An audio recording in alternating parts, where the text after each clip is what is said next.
Hello, I'm Waqar Rizvi, and this is Scope. We're going to start off this show by discussing Thailand. And of course, we've been having protests there for quite a while now. And even historically in Thailand, there have been protests quite regularly. There have been a lot of coups in Thailand's history as well. Nevertheless, this time around, it seems, at least, that in the crosshairs of protesters is also the Thai monarchy, which is, of course, a very sensitive topic within Thailand, as there are very strict laws about any offense towards the Thai monarchy altogether. Protesters are not calling for the abolishment of the monarchy, but are calling for the monarchy to also be modernized, along with, of course, other grievances towards the sitting government at this point in time. And, you know, the call for the sitting government and the sitting prime minister, that is, to leave office and to then begin a proper democratic process. What's important about this protest movement is that it's being led by students, is being led by students at this point in time as well. And that is something that a lot of people are saying is also quite significant at this point.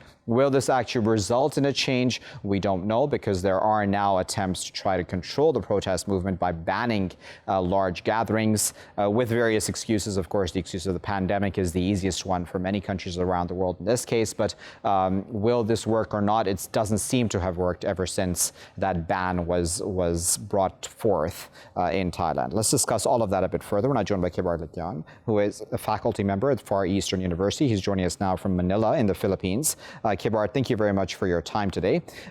What do you make of the motorcade of the Queen, I believe it was, of Thailand, that was confronted? That seems like quite a significant thing to happen, right, in a country where it's quite sensitive to even talk about the monarchy in negative terms. I think this is quite monumental in the Thailand politics, because this what do you call this, the protest and the blockade of the passage of the king and queen in the avenue is a direct, or is what do you call this, a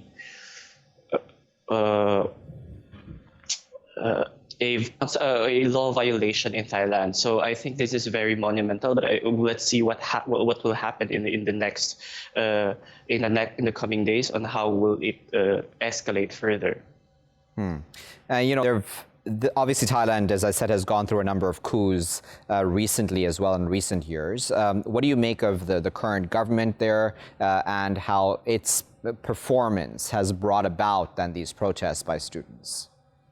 Well, the coup in Thailand is not really that new. In fact, there have been several coups in the past.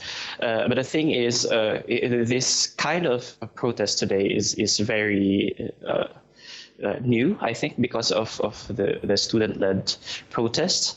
But I think this is also has something to do with the dissatisfaction of the people in Thailand in general towards the current king, because of that comparison of the current and the past king, and also of the kind of lifestyle that the current king is currently doing. So I think that's one reason of why this protest has peaked. But also it has something to do with the political reforms that has been clamored by the people in Thailand. So I think that the combination of both the institutional problem and the confidence of the people towards the current king pick this one. And of course, if we see the demographic of the protesters, it's the young generation. No? It's the young generation that is leading this kind of pro-democracy protests in Thailand. So it's kind of new in the Thailand politics. Let's to the current king, if we can, for a few more moments, because he lives a lot of the year in Germany, I believe it is. And Germany has told him that, listen, you can't be leading your country, even as king, and be involved in your country's politics sitting in Germany. What do you make of that? As in, you know, why does he spend so much time outside the country instead of inside the country, even if he's just ceremonial, really, in many ways? Well, I think this is just my opinion, but I think it has something to do with the sense of security if he lives inside the country. So I think that's one thing that we need to take in the why he lives outside the country, and lives mostly of his time in Germany, and I think this kind of action really fuels the people's dissatisfaction towards him. There's always a comparison between him and the previous king, and the previous king is always referred to by the people as the father-like or the father of Thailand because of his charismatic leadership, unlike the current king, which is very as they call it, very unroyal, very what they call this, very not Thai, the Thainess of it. So it has something to do with that and the religion. So it really adds the fuel of the people. So I think for the sense of his security, he needs to live outside. But I think, they have the point that you cannot lead the country if you're outside the country. So it's really a complicated one. All right, so give you the final word before letting you go, Kebart. You're sitting in the Philippines, and both Thailand and the Philippines are part of the ASEAN group of nations. Do you think that neighboring countries or regional countries such as the Philippines and others will at any point get involved if this protest movement grows? Will ASEAN get involved? Should it get involved? I think ASEAN will not get involved with the Thailand politics because of the ASEAN's non-interference policy. I think if this if this crisis in Thailand will escalate into a regional, I think that will be the time when the ASEAN will take place. But I think in the current situation in Southeast Asia right now, it's not only Thailand that is facing crisis. We have also in the rising cases in Indonesia, the rising COVID cases in Indonesia, and also the militaristic or the totalitarian leadership in the Philippines. So because of this individual or the individual crisis or problems in ASEAN member states, I think they will not interfere with what's happening in Thailand right now. Very well, Kebart. Leave that as our final word, but we appreciate you taking your time out to share your expertise with us. That was Kebart, who was speaking to us there from the Philippines capital, Manila, speaking about what's happening in Thailand, which is, of course, as I said, also an ASEAN member state, as the Philippines is as well. Speaking to trying to speak to people within Thailand about the king is obviously something very sensitive, and we had a hard time trying to find anybody to speak about this topic because of the very sensitive nature of criticism of the current king, even though he does live outside the country a lot. And that is something which seems to be quite a legitimate, criticism of him. Why does he spend most of his time outside the country instead of in the country, even if he is just a ceremonial head?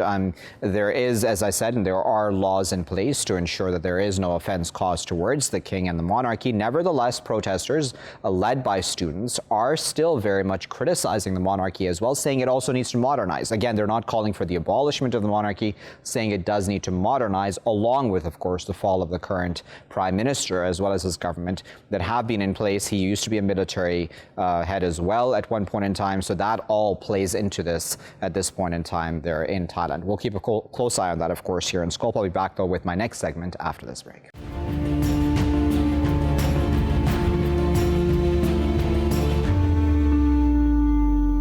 Welcome back, viewers. You're still here on Scope with me, Waqar Rizvi. In this segment, we're going to discuss Muslim American voters. And that's, of course, a topic that's been of increasing importance, seemingly, in these elections, at least on the side of Joe Biden, who is a presidential candidate on the Democratic side, who has understood that Muslims do, in fact, have quite a significant impact if it comes to, of course, the battleground states, such as Michigan and others. And, of course, we know that there is a significant population of Muslims, especially in cities like Detroit there in Michigan. There are an estimated 3.45 million Muslims in the United States. That's approximately 1% of the total population, so not a huge population, certainly. And for a lot of us on the outside, at least when we're looking in at Muslim Americans, we would think that what's important to them would just revolve around foreign policy. And certainly, of course, that would be important. So issues like Palestine and wars in the Middle East, et cetera, would, of course, be of importance to many, many Muslim Americans. Americans, certainly. Nevertheless, even a lot of the local issues within the country would be of importance, be it issues of immigration, how the FBI conducts itself, et cetera, et cetera. All of the above would also be of significant importance to this voting base. And you would think that both sides, and they are seemingly at this point in time realizing, as I said, the importance of this voting base, and that's what we want to highlight in this discussion now today. We're joined today to discuss that by Mr. Saeed Khan, who is Director of Global Studies at Wayne State University. He's joining us this morning from Detroit, Michigan.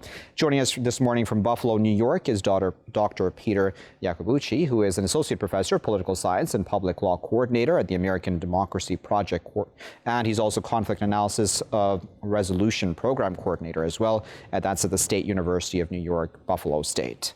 Peter and Saeed, good morning to you both, and thank you both for joining us. Peter, let me start with you.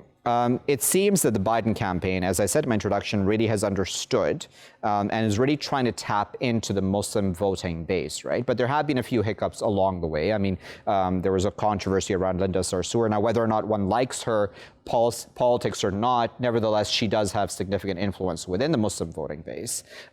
Is it as simple as saying that the Muslims will always vote Democrat? Because that doesn't seem to be the case. It seems that, in fact, that number has gone down a bit. No, it's not that simple. When we speak about Muslim Americans, they're not a homogenous group. Muslims Americans have great diversity, not only in economic success within here in the United States, but also in just other factors that divide Americans. So while Muslim Americans have traditionally split their vote generally between Republicans and Democrats, in this election, they're leaning towards Joe Biden because of the somewhat considered racist language by current President Trump. But I think it's not a shoo-in that Muslims as a mass will vote for Joe Biden. Saeed, what are your thoughts on that? I know we've discussed this previously as well with you also, but it seems that there is an understanding now that the Muslim community has come into its own as vis-a-vis its politics. Do you think that the Trump campaign doesn't appreciate that and realize that? Oh, clearly not, Waqar. I mean, we have, as Dr. Yacobucci mentioned, up until about 2004, the Muslim vote in America was essentially split along lines of immigrant versus indigenous, if you will. And the African-American Muslim community, by and large, as the broader Black American community would vote Democrat, but we found that there was a lot of Republican support within the American Muslim community. That, of course, changes after 9/11, after the USA Patriot Act. But we're returning to a situation now where even in the immigrant Muslim American community, we find that support for Biden is softer than some might perceive. The recent Institute for Social Policy and Understanding survey of American Muslim voter trends shows that there has been an increase in the approval rating for Trump. Some would consider this to be significant over the past 4 years. And what this seems to indicate is, on the one hand, perhaps what is still seen as a bit too much ambivalence on the part of the Democratic Party, maybe taking the Muslim American vote for granted, thinking that, well, the Republican Party really does not seem to be receptive to it, not really engaged in enough of a courting process, if you will. But at the same time, there is a rather variegated Muslim American constituency now. On the one hand, there are people who probably, as they did in 2016, will still vote for Trump because of taxes, because of his relative dovishness. I know that's a strange term to use for him when it comes to the Middle East and when it comes to Muslim countries. And then there's also the issue of social issues. There is a perception among many traditional-minded and conservative Muslim Americans that the Democratic Party is leaning too far to the left, especially when it comes to progressive issues as well. And then, of course, you have progressive Muslim Americans who, in some cases, feel jaded that Bernie Sanders did not win the nomination, and they feel as though Biden is too establishment. So really, we have a mixed bag going forward. The fact that the Trump administration is not really providing much of an outreach to Muslim Americans is indicative and reflective of the broader Republican Party's frostiness to this very important community. I wonder if if that's then what the issue is, right? That this is sort of an anti-Trump vote on the part, and may possibly be on the part of some Muslims at least, or possibly a majority of them, instead of a pro-Biden vote, right? Where a lot was said even about Hillary Clinton's candidacy back in 2016, that she wasn't a very good candidate, she wasn't a very strong candidate for the Democratic Party. Whether one likes her or not, I mean, that argument was made. Do you think that we're sort of having a repeat of that again this time around, not just for possibly Muslims, but even possibly for other voters? I think that definitely is true. I think Biden's support across the country, while right now he leads in every national poll and in many of the swing states, the states that will determine the election polls, the backing behind him is not fervent. These are individuals that are largely motivated to get President Trump out, not motivated to get Joe Biden in as president. And I think that has a significant impact when you're talking about the swing states in which Muslim Americans will have an impact on the vote. The states you mentioned in the introduction, Michigan, Illinois, Virginia, and Pennsylvania, those states will have an impact. Muslim Americans will have an impact. And I think what you might see is you might not see Muslim Americans siding at the end for Trump and against Joe Biden. What you might see is Muslim Americans, instead of voting for Joe Biden, simply not voting at all. And, you know, we've also had, right, Ilhan Omar and Rashida Tlaib, and they've come out, and I'm speaking more about, you know, foreign policy issues now, which, of course, I imagine are of great importance also to Muslim Americans, along with the very important, more domestic issues. Speaking about Palestine, for example, right? Now, doing things which, or saying things which were unheard of to an extent, right, within U.S. politics, where it was done very blatantly and openly. And, you know, they still very much have their supporters, and certainly a lot of their critics also. What does that say about where Muslim Americans are now? And have they found their place, proper place, do you think, within American politics? Definitely so, Waqar. The level of civic and political engagement now among Muslim Americans is far more mobilized. It is far more organized. Organizations like, for example, Mgage, with their Million Muslim Voter Drive, engaged in many of the same kinds of strategies, the same kinds of tactics that other organizations, other demographic groups will undertake. Phone banks, I guess now they would be text banks. Really getting out there and trying to get the vote, getting people motivated, getting people energized, along with getting commitments that people will move from being ambivalent to registered voter to likely voter, and then actually getting into the polling booth either on election day or even preferably for some before that, where early voting and absentee ballot is present. At the same time, with such efforts, there needs to be the acknowledgement that, as Dr. Yacobucci said, that the Muslim American vote is not homogenous, and people do have different priorities. People come with different privileges as well. And it used to be seen that the Muslim American voting trends were split between, say, domestic and foreign policy issues. It's gotten far more nuanced than that. And you see this happening in matters of, again, economic issues, social issues, and then a general climate that will one of these candidates prove to be better in arbitrating civil society as America goes forward in rather perilous waters. Yeah, so on this point that Saeed there just made there, Peter, I'll give you the final word.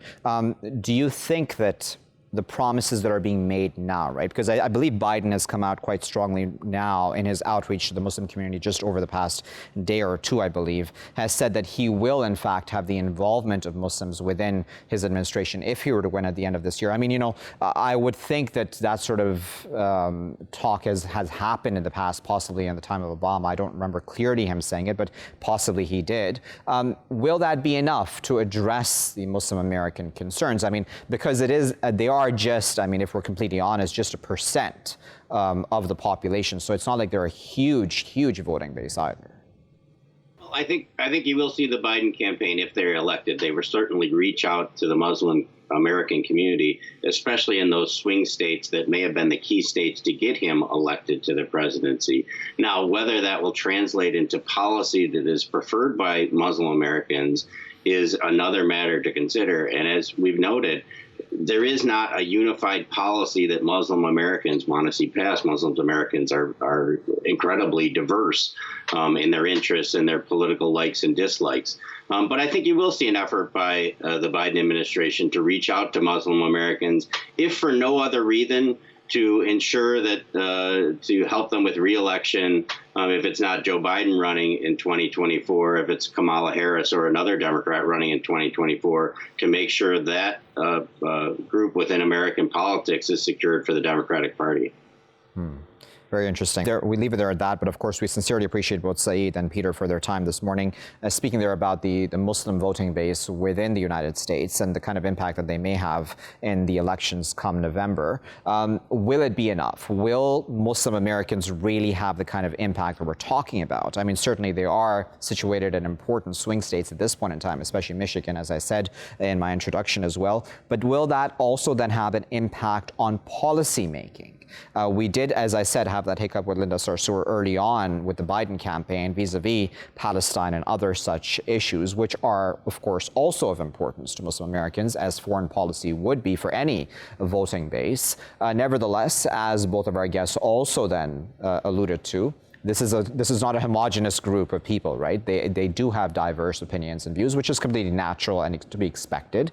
And they can't be viewed as guaranteed to vote for Biden, because it doesn't seem that Biden has also been able to rouse the kind of support that possibly Obama may have aroused within Muslim Americans and other such groups as well.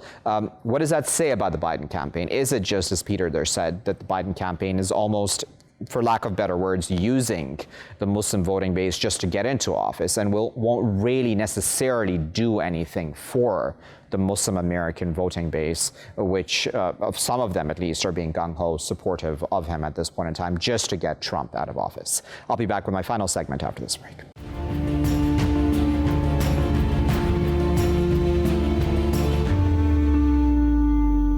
Welcome back, viewers. You're still here on Scope with me, Waqar Rizvi. Now, in this segment, we're going to discuss Lebanon and Israel, who are currently holding a round of indirect talks right now about their maritime borders, which have been disputed for a while now. Now, the reason for these talks at this point in time is that they've been, people on both sides have tried to, in fact, hold these talks, especially the United States and the United Nations have tried to have these talks held for quite a while now to be able to resolve this issue. And secondly, Lebanon is in dire economic straits and needs another source of revenue. So it wants to be able to exploit the natural resources that would be available to it if it were to have access to its quote-unquote part of the Mediterranean Sea. Now, obviously, the politics here and the optics are very, very important, aren't they? Because we've just had the normalization of ties between Bahrain and Israel, as well as the UAE and Israel. Does this mean that Lebanon is also heading that way? Both sides, as I said, Israel and the Lebanese, have said that no, that's not what's happening here, that these talks have nothing to do with political normalization of ties. However, it would seem that the U.S. possibly, and maybe I'm overstating this, may want to use this as, as symbolic win, as another symbolic win for the Donald Trump administration at this point, because certainly the Bahraini and Emirati normalization of ties with Israel were seen and have been seen in that light as well. Let's discuss all of that a bit further. I'm joined by Dr. Naim Joseph Salem, who is a professor of international affairs and diplomacy. He's joining us from Beirut. Also joining us from the Lebanese capital is Kassy, who is executive director of Lebanese Oil and Gas Initiative, known as LOG. And joining us from Durban, South Africa is Paul Cochrane, who is a journalist with the International News Services. Paul, Diana, and Naim, thank you to all three of you for your time today.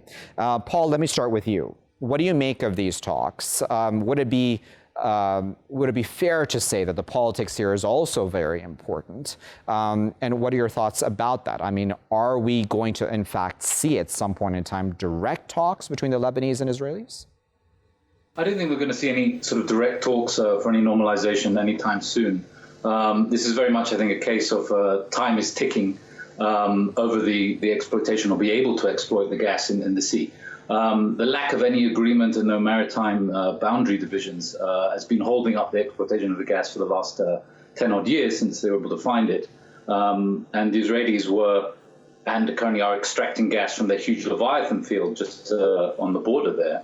and the Lebanese hadn't got around to doing anything at all. And then with the huge financial and economic crises in the country, they desperately need money, and gas is one way that could happen. So this is trying to kickstart and push everything along, and you need you need this maritime agreement. So they've been forced their hand into doing this, essentially. That's why. But I don't think within Lebanon that this is going to lead to any sort of rapprochement or defreezing of the relations that have obviously been very antagonistic since 1947. Diana, I'm sure you understand the sensitiveness, obviously, about this issue, but just contextualize for us how important it would be right now for Lebanon to have this sort of access to those very vital resources. Of course, as colleague Paul stated, it's neither a normalization or a peace talk that we're having, but there is a mutual benefit, of course, to gain for both entities when they're going into this long-awaited or long-delayed negotiations. For Lebanon, I need to underline here that the oil and gas sector is not our savior.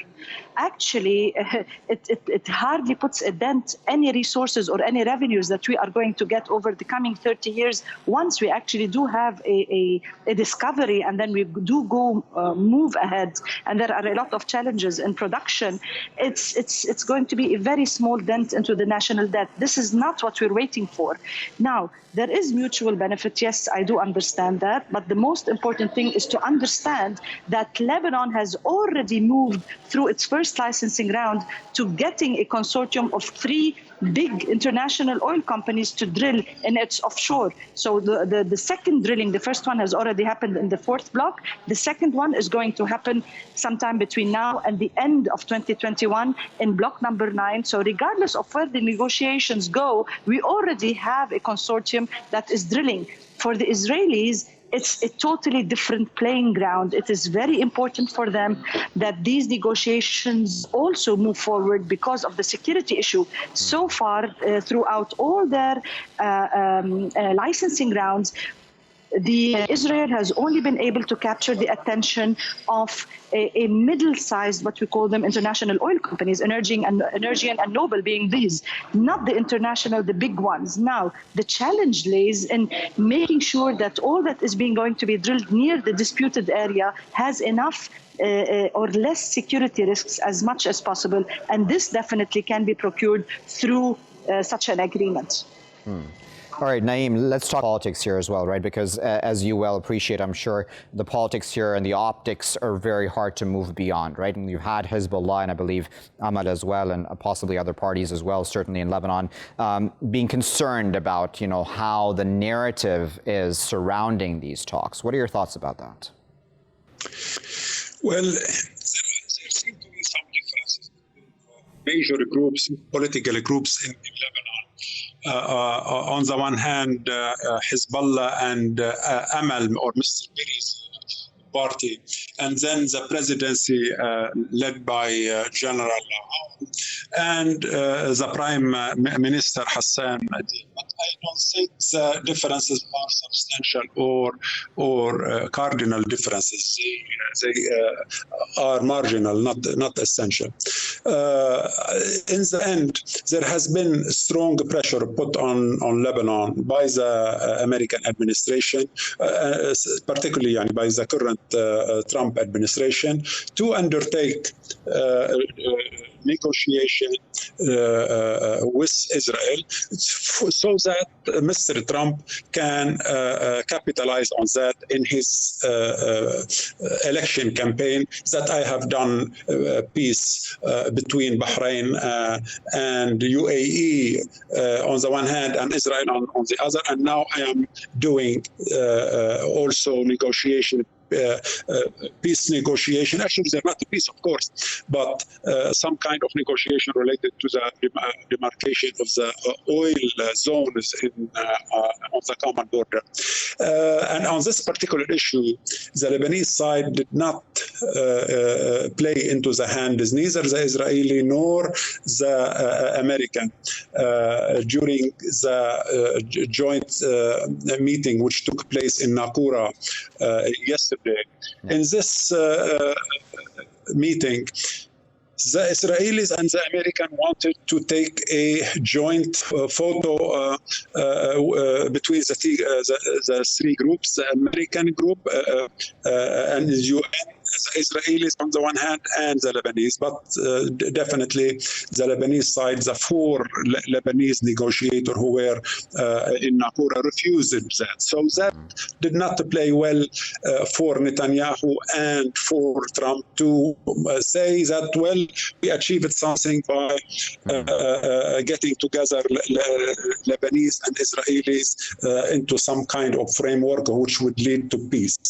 Lebanon is not currently negotiating peace with Israel. It is focusing on demarcating the border, the maritime border lines, so that we know where our zone, oil zone is, and where the Israeli zone is. So this was a focus, and the Lebanese succeeded in highlighting that. Right. The negotiation will continue weekly or bi-weekly, etc., over the next period, and I expect in the next couple of weeks before the election will be given a push because the Americans want to capitalize on them.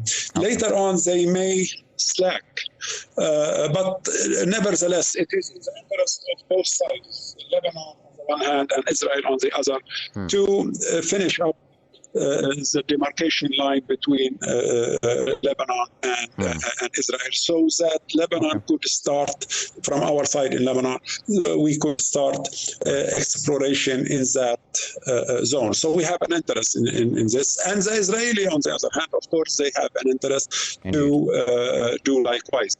Okay. If I may come in, Naim, I wanted to bring in Paul as well, if you allow me, Naim. Paul, on that point that Naim there has just mentioned about the Lebanese and how they've come into these negotiations and how they've maintained a distance from the Israeli side, vis-a-vis the photo, because that I know was an issue as well, and I've read that in a number of reports.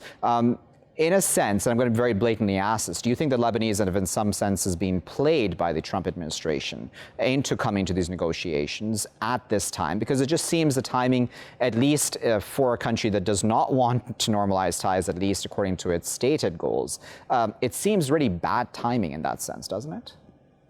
Yeah, I mean, just within weeks of the other peace treaties with the Gulf, yeah. The timing is curious, and then also with obviously with the election in the States in November, it's all like push, and let's do it now, and let's do it as quickly as possible. But the talks and to get to this stage has also been going on for a long time. I think that can't be underestimated in this. And given the instability and the political instability in Lebanon, it's let's do it and let's get the ball rolling as well. So I don't think they've sort of been played to that degree. But then there's also the fact of sort of who else would be a good mediator and negotiator on this front. I mean, we did see, of course, last month the renewal of the United Nations interim force in Lebanon, and the United States was really trying to water that down and push that, and the Lebanese managed to push back. So I think that also shows that Lebanon was not played in that front. And the UNIFIL and the renewing of that, I mean, that's also very key here. When you are in these negotiations, because the UN is essentially trying to keep the peace there. Although the whole mandate and everything is very one-sided. Everything is on the Lebanese side, from actually in the sea, the maritime side, to the land. The UN are not there on the northern Israeli border or in the Israeli waters either. Which is then going back to that whole issue of security for the Israeli gas companies and now the drilling. So it's very much that that there needs to be an agreement that we need to demarcate the sea and the lines there, and to push forward and get the gas going and get it out. I mean, it should have been done years ago when gas prices were much higher and they could have made much more revenue. But it's still going to be a long time before anything's from this, either sort of politically or revenue-wise. Okay, we just have under 2 minutes, so I want to give both Diana and Naim final comments. Diana, if you can just tell us in under a minute, do you think that this will all pan out in a fashion where the Lebanese will be able to ensure that they're protecting their own national interests at this time? This is why transparency is key here. If I want to abbreviate everything, definitely there is the government at a very critical, as Paul indicated, time that is suddenly sitting at the table negotiating our natural resources. Transparency, independent oversight is key for the Lebanese people. 856 kilometers of the maritime, this pizza piece has natural resources that belong to the Lebanese. We need to know how it is being negotiated, what are the premises, what is being given up, and why. So these are key issues. And I also need to highlight here that for Lebanon, it's not only these maritime border disputes that are going on. We also have the Syrian maritime borders, those that are also, there is a contention point there, and the ones that are with Cyprus. So for us, it's a long journey. We really hope that it's going to play out for the best of the Lebanese, and this is why organizations such as the Lebanese Oil and Gas Initiative are found to make sure that proper oversight happens. Thank you. Okay, Naim, what are your thoughts? Do you think that the Lebanese side is well placed to ensure that they do what is right for their own country's national interests? Of course, all of the groups within the cabinet and within the government are seeking to ensure the best interest of the country.